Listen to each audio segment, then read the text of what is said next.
What if one of the oldest chapters in the Bible was not just poetically describing a military victory, but rather sharing how ancient Israel understood the cosmos itself? So grab your Bibles, grab a cup of coffee, and let's get ready to dive into this week's episode of the God Core Podcast.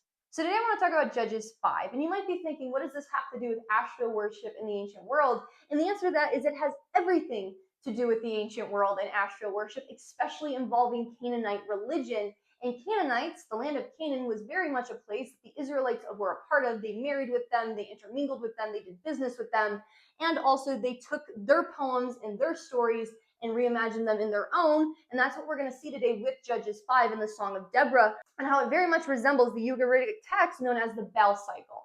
And so as we continue to build this kind of mini-series, I wanted to just take some time today to go a little bit more in depth into the Jewish mystic writings on their poetry and how they wrote things in their layers known as parodies. If you haven't seen that, I'll link that up there. And so we can actually start to see on how cosmic imagery is very much a thing of the ancient world, was very much a thing of the Hebrew writings, and is still very much a thing of the stories we have in our modern Bibles today, whether people are aware of it or not. I would also like to note, I do know that my audio is probably not the best, and I do apologize for that. As you can see, we are in a new studio, and with that, I do not have all my studio pieces yet. They're still in the mail, and I live out in the middle of nowhere, so mail takes a little bit to get here. Thankfully, it doesn't take a month and a half like in the bush of Alaska, but it still does take about 2 weeks for things to arrive. But soon, I will have a nice podcaster mic that we'll be working with. Either way, we're going to dive into this. Most biblical scholars do consider Judges 5, aka the Song of Deborah, and as you can see, I wrote the cosmic song because we're going to see very much that it is talking about the heavens, to be among the oldest Hebrew poems, often dated around the early Iron Age of 12th to 11th century BCE. And because of its age, it very much does preserve the imagery that predates later Israelite theological reforms. And the imagery of Judges 5 very much closely resembles the Baal cycle found in the Ugaritic text, just as the story of Noah and the Ark very much resembles the Epic of Gilgamesh found in the ancient Mesopotamian regions, just like the story of Adam and Eve and all these other stories that are found in the Hebrew telling of things, in the Jewish mystic version found in your pretty little modern day Bible. They all have older roots in the cultures that this tribe of nomads were very much a part of. And so before Israel ever emerged as a distinct group of people and as its own kind of nomadic tribe, the land was very much populated by Canaanite city-states whose religion revolved around divine council headed by the high god El in the Canaanite pantheon. And the language of Hebrew actually comes from Phoenician Canaanite. When you study languages, that's actually where the Hebrew language comes from. So you know right there, if their language is already coming from the land of Canaan and Phoenician Canaanite, then their stories have also probably been deeply influenced by Canaanite stories, religions, mythologies. And that's also why I like to say that the Bible, in my opinion, is a myth, a map, and a mirror. It's mythologies, it's astrology, and it's psychology, because also the Jewish writers in their mystic writings wrote in parodies. And parodies is layered writings. There's 4 layers to that. And they used people, places, and things as vehicles to tell of deeper meanings of something happening in the cosmos and also something happening inside of us. Especially with the ancient world, if you watched last week's video, you'll probably have remembered us talking about the Assyrians and the Akkadians and the Babylonians and how they viewed the heavens very much like a cosmic clock, and they viewed the stars and the planets very much as celestial beings, and that's where we got some of our language known as the host of heavens and so on. And so in the Canaanite world, that very much pattern shows right back up of them viewing the heavens as very much divine and ordained and very much with its own celestial beings. And they told their stories through their pantheon of El and Baal and Asherah and their deities, which if you've been following along in this series, you'll probably have remembered me briefly mentioning that in the Torah video. But if you haven't, do not fear, because next week we are going to dive deeper into the Canaanite religion and their pantheon. But today we're going to be focusing purely on Baal, which is one of their deities, and we're going to be focusing on Judges 5, which reflects and resembles the Baal cycle. And so among the younger generation of deities was very much Baal, and he was a storm god whose myths are preserved very much, like I said, in the Ugaritic texts, discovered in approximately modern Syria and dated about roughly 14th through 13th century BCE, making them older than Judges 5, because when we read on a time scale of history, the higher the number for BCE, the older it is.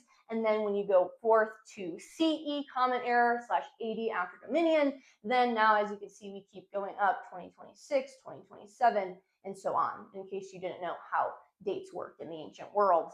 And Baal was not simply a god of rain. Now, if you've read your Bible, you'll probably remember the story about Elijah, the prophet, and the creation story happening there, where they're sacrificing animals on altars, and then the Baal prophets are praying and worshiping, and Elijah's mocking them. And that has to do with rain. It hadn't rained, so they're praying to Baal, because Baal definitely was associated with rain, but he was not simply a god of rain, he was also a divine warrior god. And that's also why the Israelites slowly went on to have their version known as Yahweh, which was also a storm warrior god in the ancient world. I know a lot of people might not realize that. A lot of times, especially due to theology, we think that Yahweh in Christianity is the one true God. And now when you get to the fourth level of esoteric, you do realize that Yahweh is being itself, because life is just simply source. We are I am that I am. And then the subconscious creates with I am. And that is the name of God that you see in the text that we have in the book of Exodus.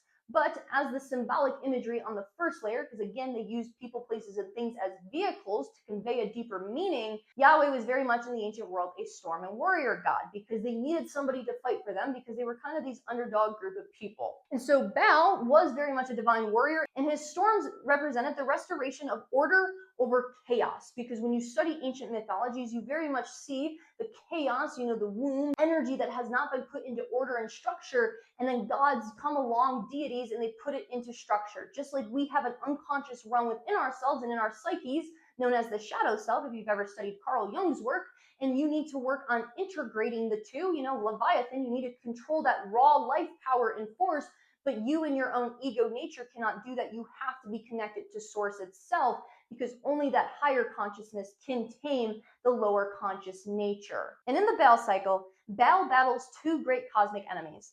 And the first is Yam, the sea. And the sea in the ancient world, in the ancient Eastern cultures, was not merely water. Okay, again, they use symbolic imagery, so when we understand what the symbols mean, then we understand what the story means. And for them, it very much symbolized the primeval chaos, the untamed forces that existed before creation. You even see that in the Genesis telling of things, and the spirit went over the waters, okay, over the sea, over this untamed energy that has yet been put into order and separated from the land. And so Baal defeats Yam and establishes cosmic order, and then later he confronts Mot. And Mot is the god of death and drought. And again, the struggle is cosmic rather than merely personal. Rain, fertility, life, kingship, and the stability of creation all depend on Baal's victory. If he does not win, there is no structure. There is no stability, there's no life, there's no kingship. So he has to have this cosmic battle, and he has to win in it.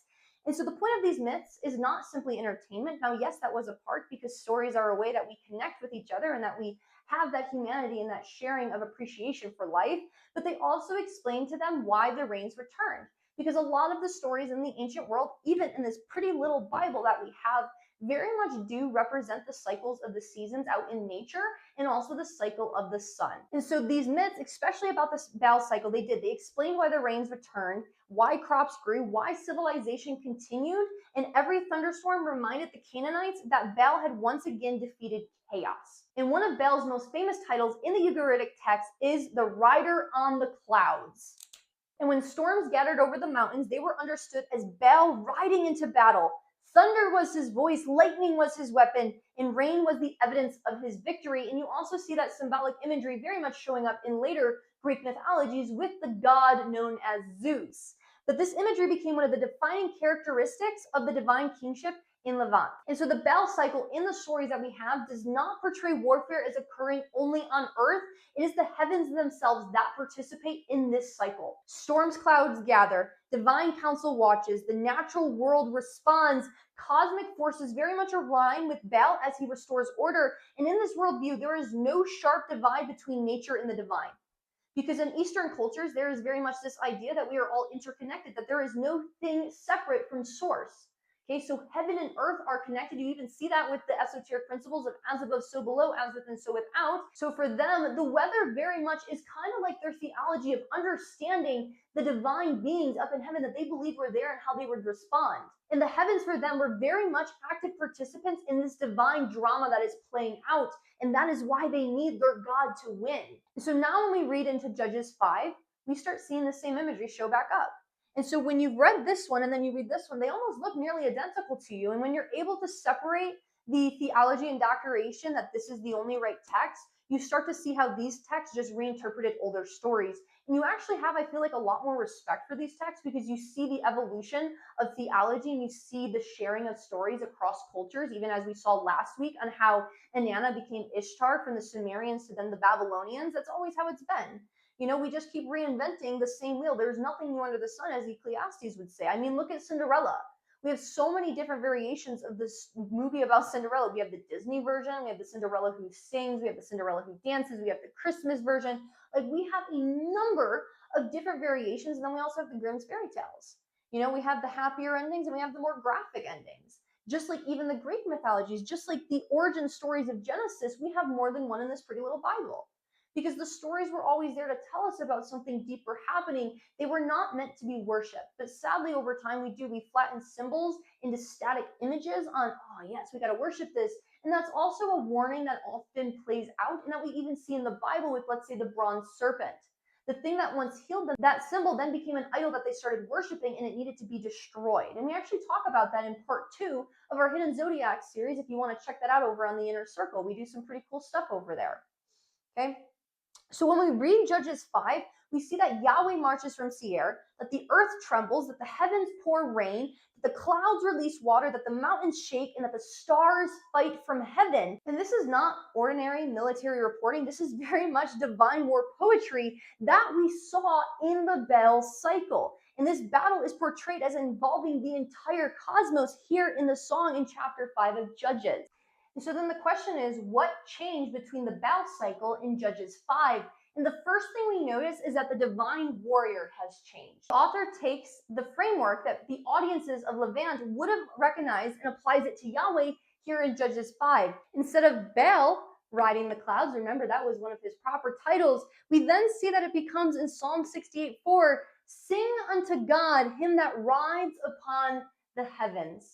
Instead of Baal, in the Baal cycle shaking the mountains, we then see that Yahweh causes Mount Sinai to shake. You see that in Judges 5:4-5. Then you also see that in Exodus 19. Instead of Baal bringing the storms and the rain, we see that Yahweh commands the rain in 1 Kings 18. So we see very much the symbolic imagery repeating and then just changing it into their own deity of choice. And that's also, again, what we see very much happening in the songs of Deborah. And why this matters is it doesn't necessarily mean that the Israelites were copying the Canaanite religion. Granted, in my opinion, they kind of were. It's like let me just copy your homework and change a few things. But it was rather because they lived in the same cultural world. They spoke the Semitic languages. They shared the poetic conversations, the royal imagery, and the metaphors for divine kingship, as we're already seeing even in last week's imagery. And when Israel's poets describe Yahweh as a storm warrior, they very much use the imagery their audience already understood, which would have been Baal, the rider of the clouds, the shaker of the mountains, and the rain and storm bringer. And the Song of Deborah uses nearly identical cosmic war language to the Baal cycle, but resurrects it to Yahweh rather than Baal. And this is one example of Israelite poetry of how they use and adopt familiar ancient Eastern imagery while reinterpreting it within their own theology. Take, for an example, pizza. Okay? Here in America, we are a melting pot of different cultures, and therefore we have our own spin on things. We have Chicago-style pizza. We have New York-style pizza. We have Detroit deep dish-style pizza. We have all these different ways to make pizza, just like we have all these different ways to tell the same stories and archetypes. And something else, again, I also find very fascinating, though, with the Jewish text is that they very much did write in layers, as did most cultures. You have your exoteric, meaning outer, kind of your outer temple, what religions practice. And then you have your esoteric, your inner layer, which is very much about the inner transformation. And that's actually where you get into the very much laws of nature in the universe, of then fucking around to find out and creating a reality you want to live and understanding what the symbols meant rather than worshiping the symbols as an exoteric person would, again, outer. And with that, I do find it very interesting when we read poems and stories like these to take note of the names and the word meanings, because they never did anything carelessly. So if there are certain numbers and there are certain names, why did they use the things that they use? What do those things have to mean? And what do they mean for us? And what do they also mean for the heavens? But And so, for example, to get into our poem today, I want to start off with the main character of whom this song is about, the Song of Deborah. And Deborah translates to be. And unlike many biblical names, which are very much debated and have slight different variations on what their name could mean, Deborah's meaning is very much well established. It means be. So then the question is, why a bee? That's something that we need to ask ourselves when we're diving in to the poetic imagery, into the layers of these texts and these poems and these stories, is why did they use that name for this character out of all the names that they could have chosen? Genuinely, let's ask ourselves, why a bee? Well, in the ancient Eastern world, bees very much symbolized more than just producing honey. Bees represented wisdom, diligence, industry, community, order, fertility, and leadership. And they also, in certain cultures, did represent divine communication. And then if you know anything about beehives, a beehive is an organized society where every member works towards a common purpose, an image that fits very much Deborah's role as one who unites the tribes of Israel. She is kind of, in essence, your queen bee. And throughout the Bible, honey is very much associated with divine wisdom and teaching. For example, Proverbs 16:24, pleasant words are as honeycombs, or Psalms 119:103, how sweet are thy words unto taste, yes, oh, sweeter than honey. Deborah's, whose name means bee, very much becomes the one through whom which wisdom flows. And so now I want to talk here real quick about Deborah's roles. And a prophet in the ancient world was not primarily somebody who predicted the future. I think sometimes we have this idea of prophecy of, oh, something that's going to happen. A lot of times people are very much apocalypse driven in certain denominations of the world's going to end any day now. Jesus is coming back. And it's like, no, it's not going to happen, buddy, but you do you. I'll bet you $100. And we also see very much ideas of false prophets or prophetess very much on social media of, guys, I received this divine download from the Lord. You're going to receive a lot of money this week. Or even, for example, Ellen White. Ellen White is very much a false prophet. Her writings and teachings that she got from God or the angel that spoke to her go against the teachings of the Bible that she claimed that you have to believe and obey. Not to mention, she plagiarized a lot of her writings, and I'm sorry, but copy and paste is not a spiritual gift. That's actually called stealing, which technically breaks her Torah that she commands the Seventh-day Adventists to follow. But that's enough said on that crazy lady for today. To get back on topic, the Hebrew prophet was very much understood as one who stood in divine counsel and conveyed the will of God to the people. As Jeremiah 23:18 asks, who had stood in the counsel of the Lord? A prophet's task was to hear the divine voice and to bring heaven's perspective into earthly affairs. Higher states of consciousness into lower states of consciousness. And you also see the gift of prophecy showing up as one of the spiritual gifts very much in the New Testament, as Paul talks about. You have the gift of prophecy to understand all mysteries and of all knowledge, but you have not love. You're like a clanging gong or a clanging cymbal. You have nothing.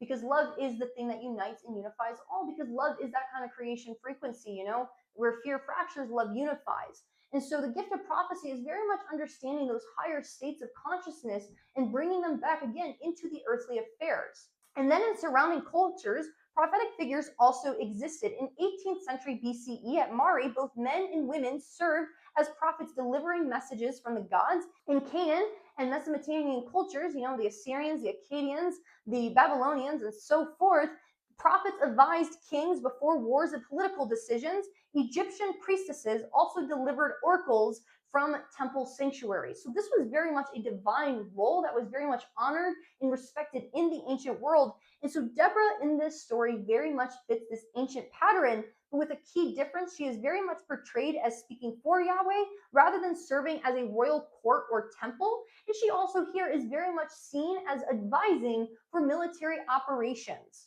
The second thing Deborah is known for is being a judge. Okay, today we might think of a judge as somebody sitting in a courtroom, but that is not what a biblical judge primarily was, or a judge in the ancient world. The Hebrew word for that means to govern, to set right, to restore justice, and to establish order. And the judges of Israel definitely functioned in military positions, tribal positions, wise leaders, and restorers of covenant order. In the ancient world, justice was considered one of the king's highest responsibilities. Kings of Babylon, Egypt, and Assyria frequently describe themselves as those who establish justice in the land and who judge accordingly. You even see that showing very much up with, let's say, King Solomon in the stories that we have. of, for example, the story of these two women. They come and there's like the baby, and she's like, her baby died in sleep, and then she switched hers with mine. And so Deborah very much performs this role without being a monarch, and she becomes the embodiment of righteous judgment. The third thing that she is described as is a leader. In Judges 4, it says, the Israelites came up to her for judgment. She sits beneath the palm of Deborah, and people traveled to her rather than the other way around. And this is very much remarkable because she possesses no throne, no palace, no army, no crown. Deborah's authority here comes from wisdom and recognized legitimacy, and people follow her because they trust her. Leadership here is not domination, it is very much alignment, and she becomes the organizing principle around which Israel reorders itself. Just as a queen bee organizes the hive without forcing every bee's movement, Deborah very much creates that coherence and that flow through her wisdom. And the fourth thing that she is very much known for is being a mother. And when I've ever heard Deborah talked about in the church, I never usually hear about all of her other great things. Like, it might be a little footnote in the sermon, but usually it's like, she was a mother. And that's what they preach on Mother's Day, except we need to understand what being a mother actually meant in the ancient world, because a lot of times when we hear the word mother in modern day terminology, we very much think of what? A woman with children. But in the ancient world, the title mother often described a woman who became a protector, a nurturer, and a source of life for an entire group of people. So examples of that would include royal mothers who advised kings, covenantal protectors, founders of clans, and elder women who preserved communal memory. And so Deborah here is very much portrayed as the one who nurtures and restores Israel. And another overlooked detail about Deborah is very much the palm tree, because sacred trees in symbolism represent wisdom, life, divine presence in the meeting place of heaven and earth. And so why all four of these titles very much matter for our character today as Deborah is because most people in the ancient world only occupied one of these roles. Okay, you were either a judge or a leader or a prophetess, but she actually uniquely combines them all. She hears divine wisdom, she discerns and restores justice, she unites and directs the people, and she nurtures and protects the community. And together, this portrays her as more than a political figure. She becomes the living embodiment of wisdom that hears truth, discerns rightly, organizes society, and gives life. And so from an esoteric perspective, if you were reading this, on the fourth layer, the saw, the layer of secrets, you would understand that this makes her an archetype of the awakened consciousness, of that embodied divine feminine nature, of the inner voice that receives higher insight, distinguishes truth from illusions, brings the fragmented self into harmony, and nurtures transformation until a new order is born. Her words organize Israel just as a bee organizes a hive, which again is ironic enough because her name means bee. And also, I want to make note, in Egypt, again, talking about ancient cultures because they all kind of connected with each other, bees were symbols of kingship. The pharaoh bore the title, he, the sedge, and the bee. The bee represented Lower Egypt and legitimate royal authority. In Greece, the Melissae, meaning bees, were priestesses connected to Demeter, Artemis, Apollo, and the bees became associated with prophecy and the sacred feminine wisdom and discernment. And the priestess at Delphi were sometimes connected symbolically with bees. So then when we go back to Judges 5, and we start in verse 2, we notice that it says, "Praise ye the Lord for the avenging of Israel, when the people willingly offered themselves." When the leaders lead in Israel, bless the Lord. And this begins as a victory hymn. And unlike certain other aspects of the Bible, this is very much poetry, meaning the symbols here carry theological meaning more than literal historical reporting. Okay, so this song begins by establishing order. That is what we're seeing here in the cosmic song of Deborah happening, because throughout the ancient world, kings established order, gods established cosmic order, and stars maintained the cosmic order, and everything begins with harmony before conflict. So right here, we are seeing that there is an establishing of what has happened / is happening. And so then in verse 4, you see, "Lord, you went out from Seir, and you marched from the fields of Edom. The earth trembles, the heavens poured, and the clouds also dropped the waters." And this is very much enormous and very much something that we need to look at, because Yahweh is being portrayed exactly like the storm god Baal was in his cycle. Baal comes from the clouds, rides the clouds, shakes the earth, and brings the rain. And so this exact imagery now found in Judges 5, again, appeared in older Ugaritic texts. So instead of Baal marching from Mount Zaphon, Yahweh marches from Seir. And the author is using the language of Canaanite storm theology, but redirecting it again to their chosen patron deity, which is Yahweh. And then in verse 5, we see that the mountains melted before the Lord. Mountains, esoterically, represent performance, kingship, and cosmic pillars. Okay, the mountain melts and creation itself submits. This is common in ancient divine warfare imagery when you study the poetry, again, if you study Baal cycle and so on. And then in verse 6, you see that the roads deserted, travelers are hiding, and chaos is happening. Now the battle is beginning. And then in verse 7, Deborah arises. I arose a mother in Israel, not merely as a judge, but restoring order. Okay, notice the literary movement, chaos, then the feminine wisdom. Because where there is chaos, in the age of chaos, when men forget their names and bow to a God they do not know, wisdom will return in the unlikeliest ones. And that's actually the hidden 13th, the mystic's path, Sophia, which we've been talking about again over on the inner circle. And that will be part 3, where we dive into Sophia, that divine feminine, and the mystic traditions that are found throughout the ancient world that we still have scraps of that we've had to piece together. Either way, notice chaos, then the divine feminine wisdom, then order. This is very much Sophia-like imagery, and Sophia later became known as the personification of wisdom because Sophie means wisdom in the Greek. And then in verse 8 it says they chose new gods. Now this is very much critical for this storytelling because the Hebrew literally says they chose new gods. If you read in your Bible, this is King James Version by the way, it says they chose new gods, then was war in the gates. Was there a shield or spear seen among 40,000 in Israel? And when you study this on, let's say, more of a historical level, you're going to note that a lot of scholars very much think that this reflects the very much polytheistic worship in the ancient world, because before the Israelites, before Judaism and Christianity and Islam, these kind of Abrahamic faiths were very much just mono, as in one God. They actually had several gods, and you even see that showing up with Yahweh and his Asherah, again, the feminine, because you need divine masculine and divine feminine. You can't have one without the other. You need both to be in equilibrium and in harmony, because that is also the point of life, is to be in harmony. Okay, you should strive for balance, for integration. You should strive to have that balance of chaos and order, to use it for good, not for evil, and to rest in higher states of consciousness to then be able to see on how all things flow from source. And you also know that they chose other gods because the prophets kept coming on scene being like, what are we doing? Why are we sacrificing to these gods? Why are we worshiping these gods? Why do we keep doing this, guys? Like, what the hell is going on? And then they had to keep reminding the people and bringing them back to being like, hey, this is what this means.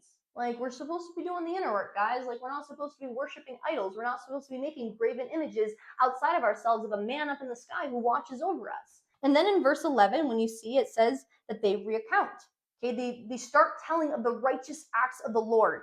Waters appear again. Rain, springs, ancient fertility imagery is very much showing up in verse 11. And then in verse 12, you see the song, Awake, awake, Deborah, awake, awake, utter a song, arise, Barak, and lead thy captivity captive.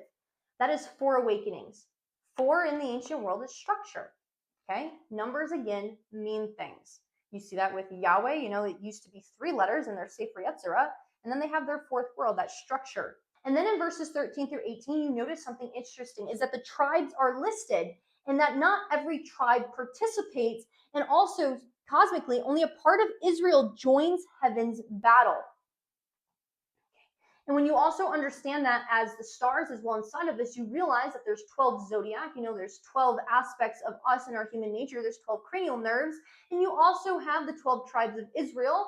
And so you're seeing these imageries show up. And so with this, if you're going to put this on, let's say, a soul psychological level of how this is about the soul's journey and consciousness, you're going to realize that when not every part participates, as we're going to see here shortly, and we're going to talk about one, that means there are parts of you that are refusing the transformation process and trying to stay stagnant. And then you see in verse 19 that the earthly kings came and fought. And then in verse 20, you see that they fought from heaven. The stars in their courses fought against the Sisera. Now that is really fascinating, especially when you know the Hebrew word for that, because it means road, pathways, and highways. The stars remain in their appointed celestial routes while participating in this battle. And in the ancient world, if you remember from last week, stars were very much seen as celestial beings and divine beings and heavenly hosts. Again, you had Jupiter, Marduk, Venus, Ishtar, Mars, Nagel, all from last week. And so then in Canaan, the divine council was very much associated with the heavens, and celestial bodies could represent or companion divine beings. You see this in Job 38:7, the morning stars sang together. In Psalms 148, the stars praise God. In Deuteronomy, it warns against worshiping the host of heaven. And those phrases only really make sense in a world where celestial bodies were understood as spiritually significant. Because most of these texts, believe it or not, have to do with the stars and then have to do with us, because as above, so below. But we do also want to talk about here real quick, in this poetry, the author mentions stars, not constellations. However, elsewhere in the Hebrew Bible, there is very much mentions of constellations. You see the Pleiades in Job 9:9 and then 38:31. You see Orion, you see Ursa Major or the Bear, and then you see the Mazzaroth, which is your zodiac and seasonal constellations found again in Job. And so constellations are very much recognized and talked about in this book, but in this song, it only says the stars. So I just do want to make note of that to separate the two. But it is also worth noting that the audience of listening to Judges 5 would have been very familiar with the night sky. And so the reason why we're seeing stars here also symbolically, again, layers, is that stars represent divine order, and every star has an appointed path, an appointed season, and an appointed place. Even in Psalms 147, it says that God numbers the stars. Genesis talks that they mark seasons, appointed times, and festivals, and they become symbols of cosmic order. So since they are very much symbols of cosmic order, that means when this poem is saying that the stars fight, what it's saying is that creation itself aligns and sides with justice. The universe aligns against oppression because the universe demands balance. It needs balance. So when things are out of balance, you see then the distorted. Old religion is very much the distorted masculine, and then New Age religion is very much the distorted feminine. Because when one is out of balance, then the other becomes out of balance. And then immediately afterwards, in verse 21, you see that the river Kishon swept them away. And in Judges 4, it tells us that the Sierra possessed 900 iron chariots, but the battle ended with the rains turned the battlefield into mud, making the chariots ineffective. And then in verse 23, we see that it says, "Curse ye Miraz."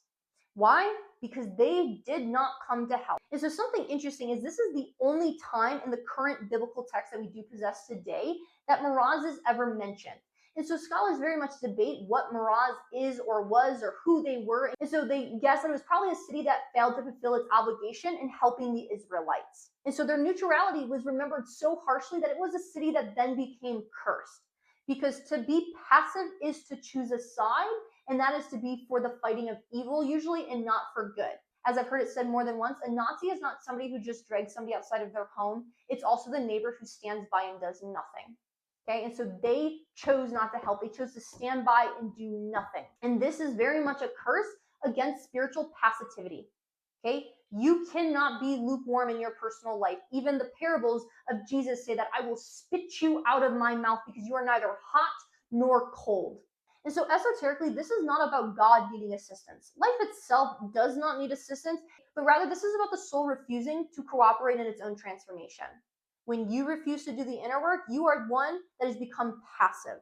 Everything else in this poem is moving towards order except for Miraz. Miraz remains still, and that resembles a theme found across a lot of different mystery traditions and mystic esoteric traditions, is that the greatest obstacle is not active evil, it is the refusal to awaken. Again, passivity, lukewarm.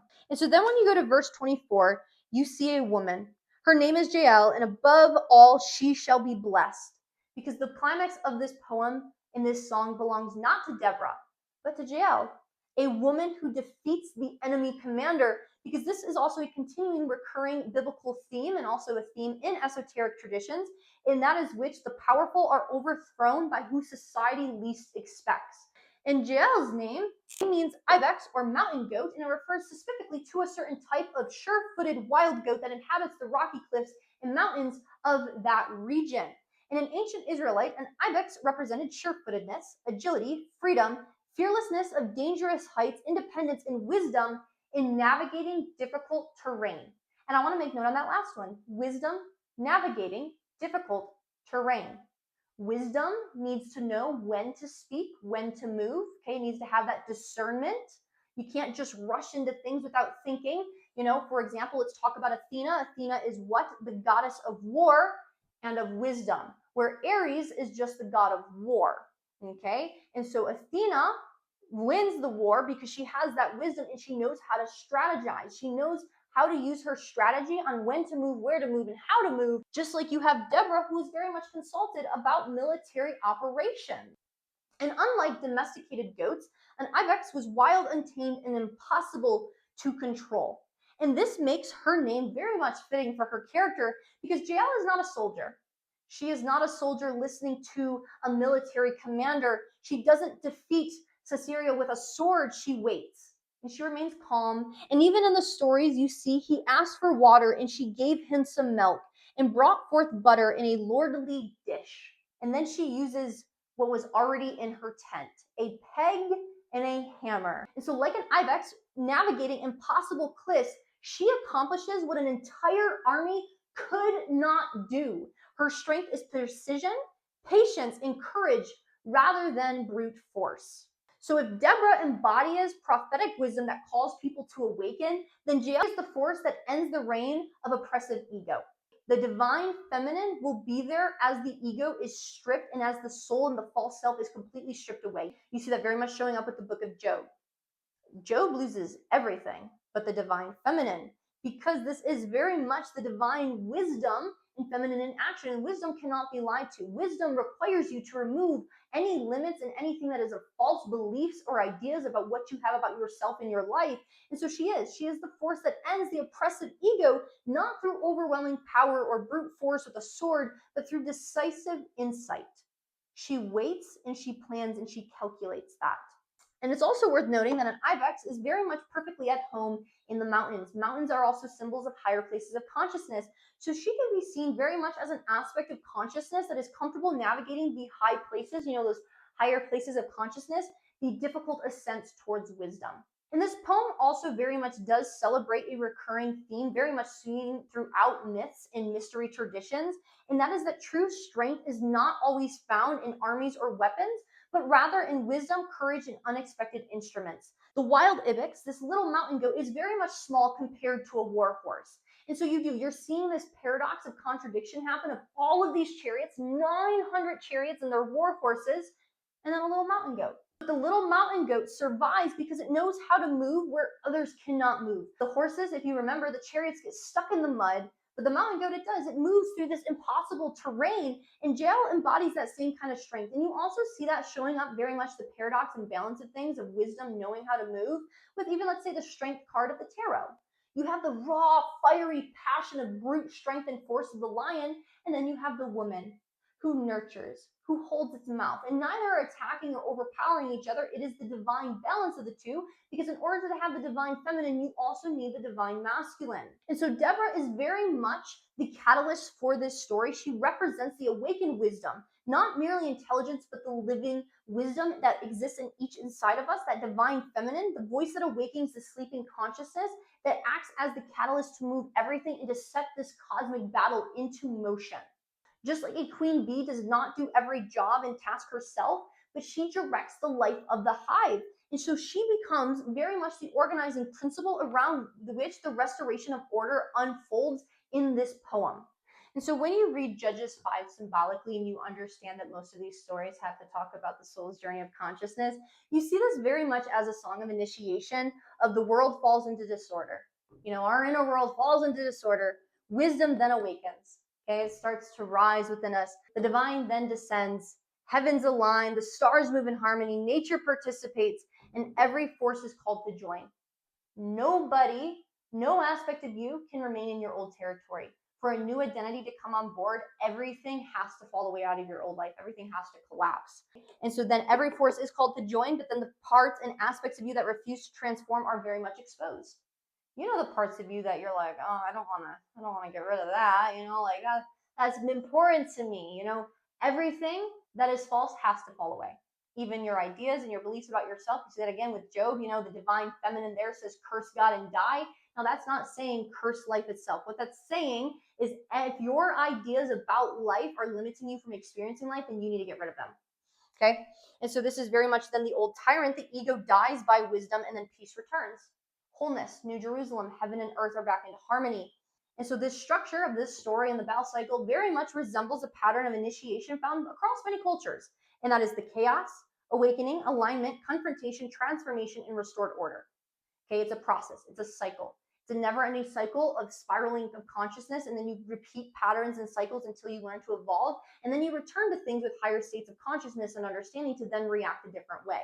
So whether you read this poem as very much more of an esoteric side, or you read it as reflecting the ancient worldview of cosmic heavenly imagery, where heavenly beings very much participated in divine governance, the Song of Deborah definitely presents creation itself as taking part in the victory over chaos. And so if the Song of Deborah teaches us anything, not just about the cosmos or not just esoterically about what this has to do with our soul and our ego, it very much also does show us that the ancient Israelites did not imagine creation as silent.